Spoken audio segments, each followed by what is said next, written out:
એક મારો મિત્ર મથુર તો છે ને બહુ ભણ્યો ભાઈ, ભણી ગણી ગ્રેજ્યુએટ છો.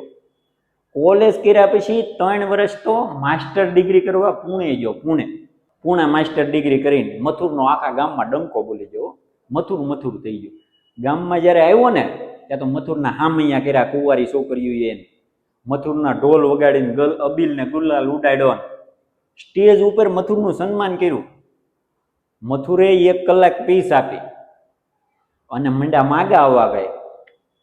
ત્યાં મથુર મીંડો વાયડાઈ કરવા કે છોકરી ગ્રેજ્યુએટ છે એ કે ના કે તો મારા સાહિત્યને કોણ સમજીએ. એટલે આવી વાયડાઈ કરવા માંડ્યો કે ગ્રેજ્યુએટ છોકરી હોય ને તો આપણે લગ્ન કરવા, બાકી આપણે ઉતાવળ નથી. 4 વર્ષ વૈયા ગયા પણ કોઈ માગું જ ન આવ્યું. પછી મથુરે ધોરણ ઘટાડ્યું. એ કે 10 પાસ ને કરો તપાસ. બીજા 4 વર્ષ વૈયા ગયા, કોઈ છોકરી જ ન આવે. હમણાં મથુર મળ્યો હતો. મેં કીધું મથુર કેમ થયું?